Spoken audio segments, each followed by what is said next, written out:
खबरों में आगे बढ़ते हैं। मुख्यमंत्री वीरभद्र सिंह और पत्नी प्रतिभा सिंह की आय से अधिक संपत्ति मामले में समन पर पटियाला हाउस कोर्ट में पेशी हुई है। मुख्यमंत्री ने कोर्ट में जमानत याचिका लगाई है। आज हिमाचल प्रदेश के मुख्यमंत्री वीरभद्र सिंह अपनी पत्नी ते होरना साथियों के समेत कोर्ट दे विच पेश हुए और सुनवाई हुई और सुनवाई दे विच कोर्ट ने अगली तारीख जो कि 29 मई पाई है। हिमाचल प्रदेश के मुख्यमंत्री वीरभद्र सिंह सोमवार को दिल्ली के पटियाला हाउस कोर्ट में पेश हुए।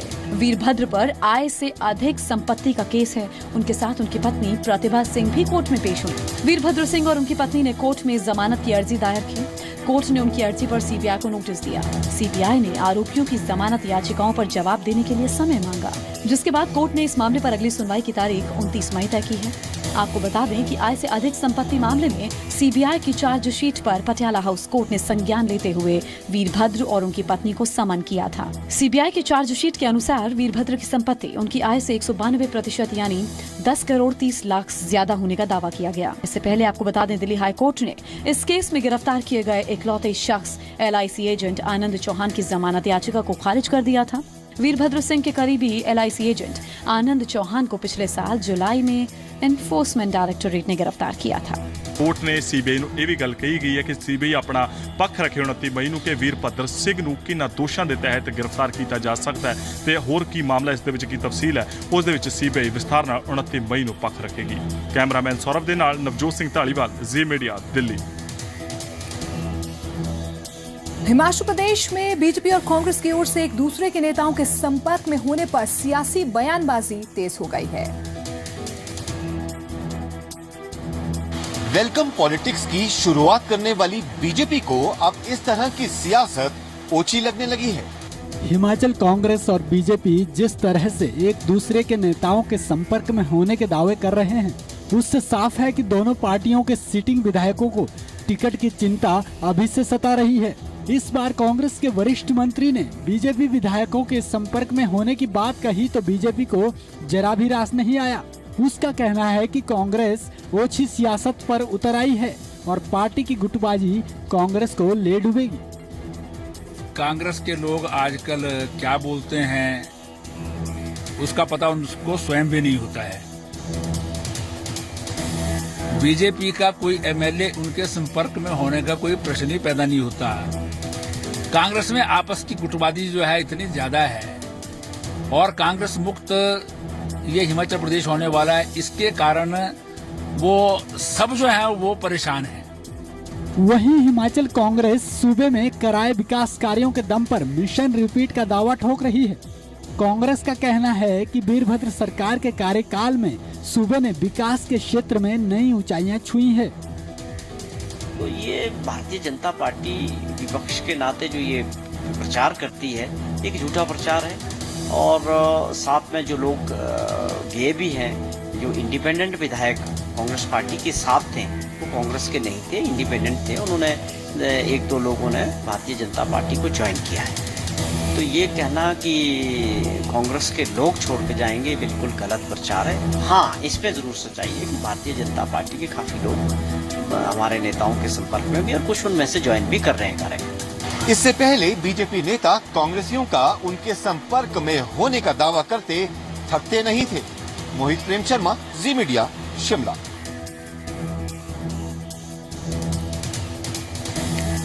शिमला प्रेस क्लब की ओर से नशे के खिलाफ जागरूक करने के लिए एक एंटी ड्रग रैली निकाली गई।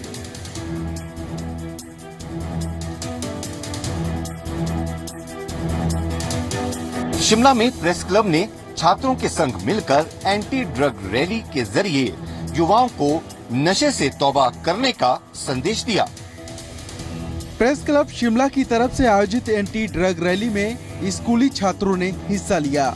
नशा धीमी आत्महत्या है, से नो टू ड्रग्स स्लोगन वाले बैनर लेकर छात्रों ने नशे की गर्त में फंसे युवाओं को जगाने की कोशिश की। साथ ही लोगों को नशे के खिलाफ जागरूकता संदेश दिया। रैली में शिमला से बीजेपी विधायक सुरेश भारद्वाज और कई पत्रकार भी शामिल हुए। इस दौरान सुरेश भारद्वाज ने नशे की समस्या से पार पाने वाले चीन का उदाहरण दिया।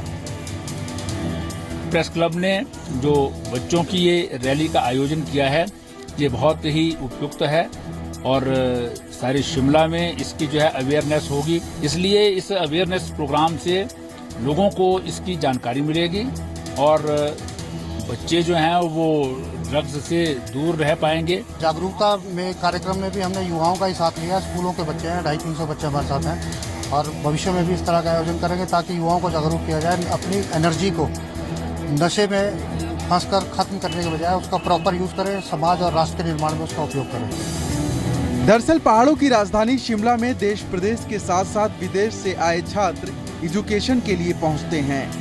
इसके अलावा भारी तादाद में पर्यटक भी शिमला का रुख करते हैं।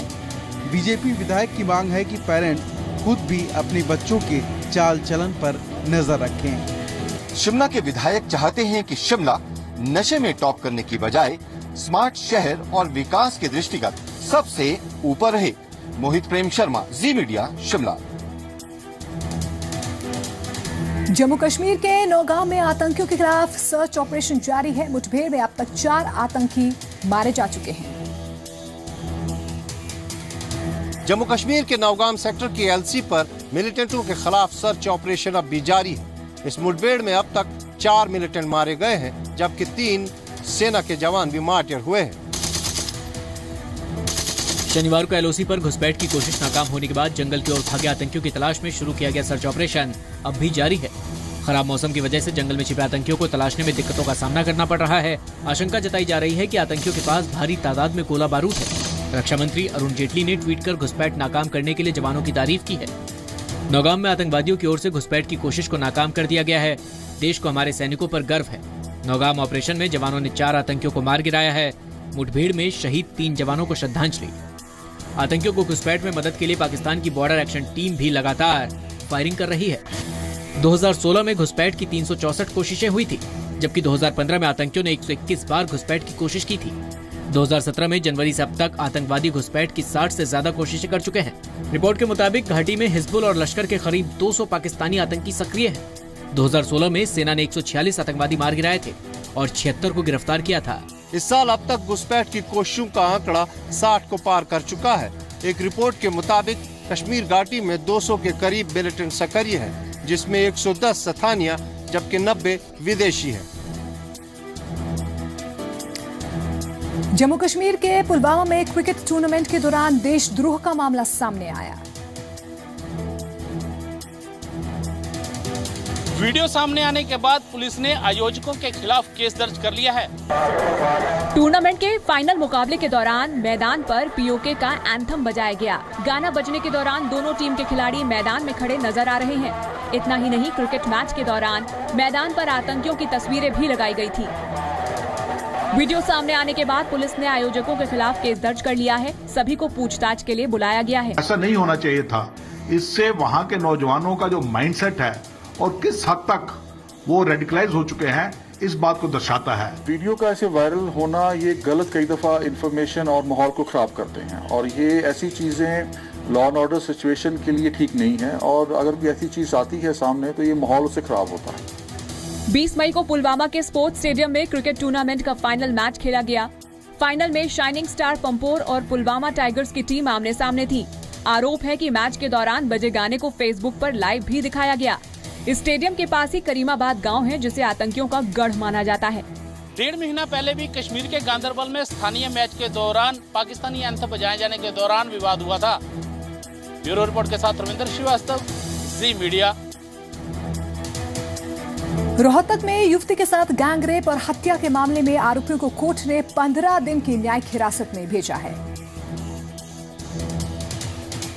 9 मई को युवती को अगवा किए जाने के बाद उसका शव 11 मई को रोहतक आईएमटी के पीछे खाली पड़े प्लाट पर मिला था।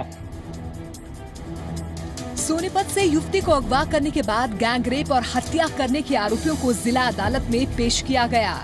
दोनों आरोपियों को 7 दिन के पुलिस रिमांड खत्म होने के बाद कोर्ट में पेश किया गया, जहां से उन्हें 15 दिन की न्यायिक हिरासत में भेज दिया गया। हालांकि पीड़ित पक्ष के वकील पुलिस की जांच से संतुष्ट नहीं हैं और सीबीआई जांच की मांग करने की बात कह रहे हैं। पुलिस ने 15 तारीख को 7 दिन का रिमांड लिया था। अब 7 दिन की जो प्रोग्रेस है वो पुलिस की तरफ से नहीं लाई है। नियर एक लाइन इन्होंने देके कि 7 दिन का रिमांड लिया था और अब 14 दिन का जुडिशियल दिया जाए। उसके अलावा उन 7 दिन की कोई एक्सप्लेनेशन नहीं। अच्छा, 14 दिन का जुडिशल 14 दिन का जुडिशल दिया है और इसके साथ हम कोशिश करेंगे कि इस मैटर को, इन्वेस्टिगेशन को CBI की तरफ हम लेके जाएं। आपको बता दें कि 9 मई को आरोपी सुमित और उसके दोस्त विकास ने फैक्ट्री से घर लौट रही युवती का अपहरण कर लिया था। आरोपियों ने उसके साथ सामूहिक दुष्कर्म करने के बाद हत्या करके शव को रोहतक IMT के खाली प्लॉट पर फेंक दिया था।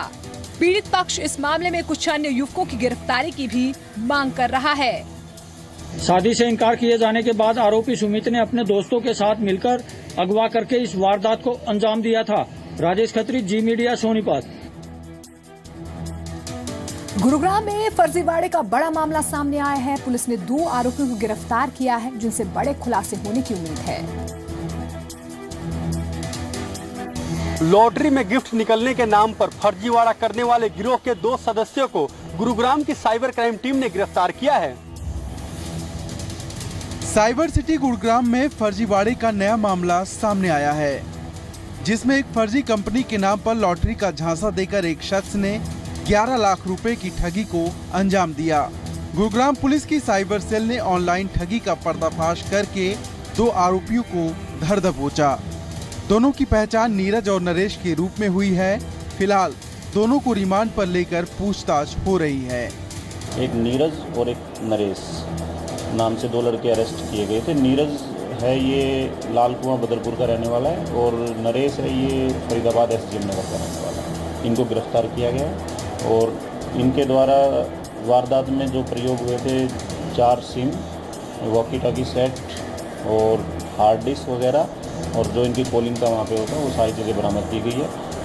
अभी रिमांड पे हैं। जो पैसा है उसकी बरामदगी के प्रयास जारी है। शॉपिंग.com के नाम से आरोपी लोगों को फोन करते थे और फिर झांसे में फंसाकर ठगी करते थे।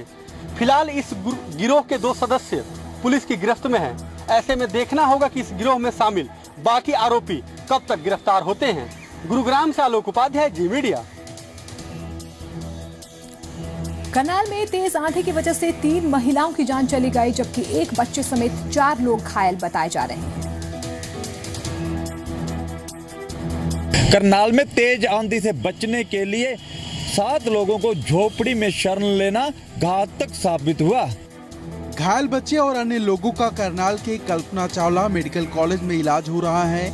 इनकी इस हालत की वजह रविवार शाम आई तेज आंधी है, जिसके चलते गांव पुटेल में एक दीवार उस झोपड़ी पर जा गिरी, जहां 7 लोग शरण लिए हुए थे, जिनमें से 3 महिलाओं की मौत हो गई।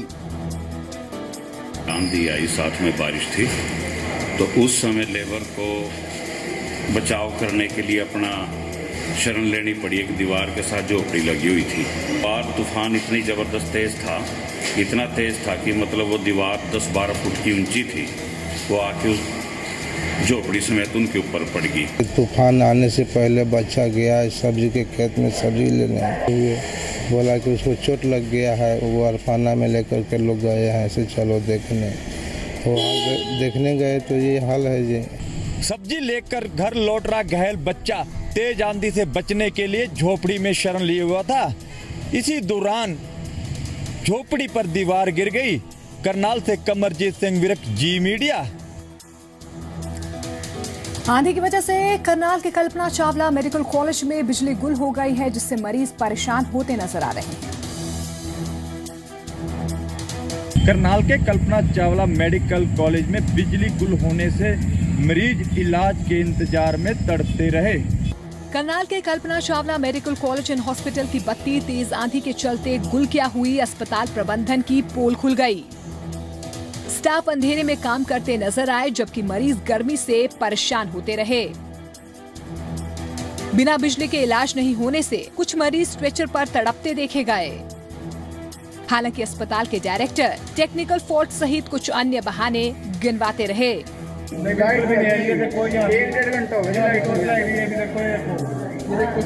तो इलाज नहीं हो रहा इसका। इलाज है जी, कोई ट्रीटमेंट नहीं है। 1-1.5 घंटा हो गया, 1 घंटे से भी ऊपर हो गया जी। लाइट नहीं है जी, बहुत परेशान हो रहे। बच्चे को इंजेक्शन लगना था, वो भी नहीं लगा जी। लाइट के इंतजार में बोल रहे डॉक्टर, लाइट आएगी जब इंजेक्शन। जहाँ तक हॉस्पिटल का सवाल था, तो वो लगभग कुछ ही अरसे बाद बिजली रिस्टोर हो गई थी और वो ऑब्वियसली जनरेटर पे ही रिस्टोर हुई थी। क्योंकि ये सिस्टम नया भी लगा है और इसमें जो लिंकिंग है जनरेटर की और जो पावर की वो इतनी कॉम्प्लेक्स है कि जो हमारे अभी इलेक्ट्रीशियन है उतना समझ नहीं पाते उसको, तो उसमें हम उसको ट्रेनिंग दे रहे हैं। ये थोड़ा सा कॉम्प्लिकेटेड हो गया था, कल उनको समझ नहीं आया था, तो जब वो सिस्टम दुरुस्त हो गया तो बिजली आ गई। इसके बाद तेज आंधी के चलते बिजली गुल होने की बात समझ में आती है, लेकिन उस लिहाज से दूसरे बंदोबस्त को पुख्ता न रखना समझ से परे है। अस्पताल प्रबंधन को चाहिए कि कम से कम गंभीर रूप से घायल मरीजों के इलाज के लिए पुख्ता इंतजाम रखने चाहिए। करनाल से कमरजीत सिंह विर्क, जी मीडिया। अब मानसा में भी सांझी रसोई का आगाज हो गया।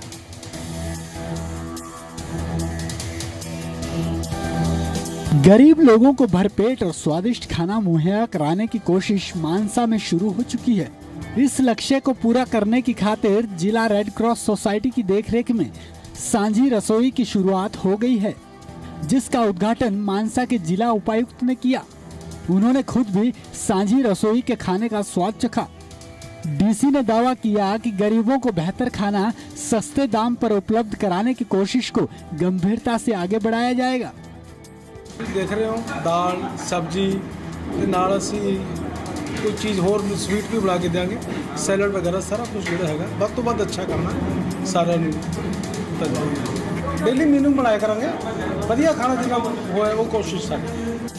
पंजाब सरकार की हिदायत पर शुरू हुई इस कोशिश का लोग भी दिल खोलकर स्वागत कर रहे हैं। गरीबों ने वधिया जी मतलब सरकार का बहुत वधिया उपराला, 10 रुपए च रोटी दे रहा, पेट भर के वधिया उपराला सरकार का। ਇਹ ਵੀਰ ਜੀ ਜਿਹੜੀ ਸਾਂਝੀ ਰਸੋਈ ਹੈਗੀ ਇਹ ਸਾਡੇ ਜਿਹੜੇ ਆਮ ਲੋਕਾਂ ਦੇ ਜਿਹੜੇ ਅੰਦਰ ਇੰਨਾ ਹੋਟਲ ਦੇ ਅੰਦਰ ਪੈਸਾ ਲਾ ਕੇ ਇੰਨਾ ਖਰਚ ਕਰਦੇ ਨੇ, ਇਹ ਸਾਂਝੀ ਰਸੋਈ ਇੰਨੀ ਵਧੀਆ ਹੈਗੀ ਜੀ। ਇੱਥੇ 10 ਰੁਪਏ ਦੇ ਵਿੱਚ ਹਰ ਇੱਕ ਸਹੂਲਤ ਹੈਗੀ, ਹਰ ਦਹੀਂ ਜੋ ਵੀ ਕੋਈ ਹੋਰ ਚੀਜ਼ ਆ ਖਾਣ ਵਾਸਤੇ ਜੀ ਉਹ ਵਧੀਆ ਹੈਗੀ। महज 10 रुपए में घर जैसा खाना मिल जाए तो इससे बेहतर क्या हो सकता है। जरूरत इस बात की है कि सांझी रसोई साझे प्रयासों से सही ढंग से चलती रहे। मानसा से बलदेव शर्मा, जी मीडिया। पंजाब की नौकरी पेशा महिलाओं के लिए बड़ी खुशखबरी वाली खबर आई है। जिन संस्थानों में 50 से ज्यादा महिला कर्मचारी हैं, वहां पर बेबी केयर सेंटर खोले जा रहे हैं। मैटरनिटी बेनिफिट एक्ट 2017 के तहत सरकार महिलाओं के लिए सरकारी क्रंच सेंटर की सुविधा देने जा रही है। पंजाब के रूपनगर में सूबे का पहला सरकारी क्रंच सेंटर खोला गया है। District legal services authority Rupnagar के दफ्तर में हाई कोर्ट के जज SS सारो ने पहले बेबी केयर सेंटर का उद्घाटन किया। सरकारी और गैर सरकारी क्षेत्र में काम करने वाली महिलाओं के लिए नई पहल किसी तोहफे से कम नहीं है। महिलाएं बेफिक्र होकर सरकारी क्रंच सेंटर में अपने बच्चों को छोड़ सकती हैं और दिन में 4 बार बच्चों से मिल सकेंगी। इसके बाद अन्य जिलों में भी बेबी केयर सेंटर खोलने की सरकार की योजना है। हर विलेज एक अदारे पे खोलिए, मोहाली विच असीं पहला खोल चुके हैं, अज रोपड़ च असीं शुरू किया और हौली हौली सारे विलेयां च ये बेनिफिट असीं देवांगे जो कि पार्लीमेंट वजों देने जरूरी है। मैटरनिटी बेनिफिट एक्ट 2017 के तहत सरकारी और गैर सरकारी अदारे जिसमें 50 से ज्यादा महिला कर्मचारी काम करती हैं, उनके लिए कानूनी रूप से बेबी केयर सेंटर खोलना जरूरी है। बेबी केयर सेंटर में बच्चों के मनोरंजन के लिहाज से अलग अलग तरह के खिलौने इत्यादि रखे गए हैं। विमल कुमार, जी मीडिया, श्री अनंतपुर साहिब। हिमाचल में मौसम का मिजाज अभी भी बदला हुआ है। हालांकि इस बारिश और ओलावृष्टि ने बागबानों को परेशान कर दिया है। हिमाचल के चंबा जिले में ये तीसरा मौका है जब ताजा हिमपात और बारिश ने पारे को गिरा दिया है। तस्वीरें चंबा की है, जहां 2 दिन से हो रही बारिश ने लोगों की मुश्किलें बढ़ा दी हैं। ऊंची चोटियों पर ताजा हिमपात और निचले इलाकों में मूसलाधार बारिश चिंता का सबब बन गई है। किसानों के लिए तैयार फसल इकट्ठा करना मुश्किल हो रहा है, जबकि बागबान भी परेशान नजर आ रहे हैं। कई जगहों पर किसानों की फसल को बेमौसमी बारिश ने खासा नुकसान पहुंचाया। इस बीच लोगों ने सरकार से मुआवजे की मांग की है।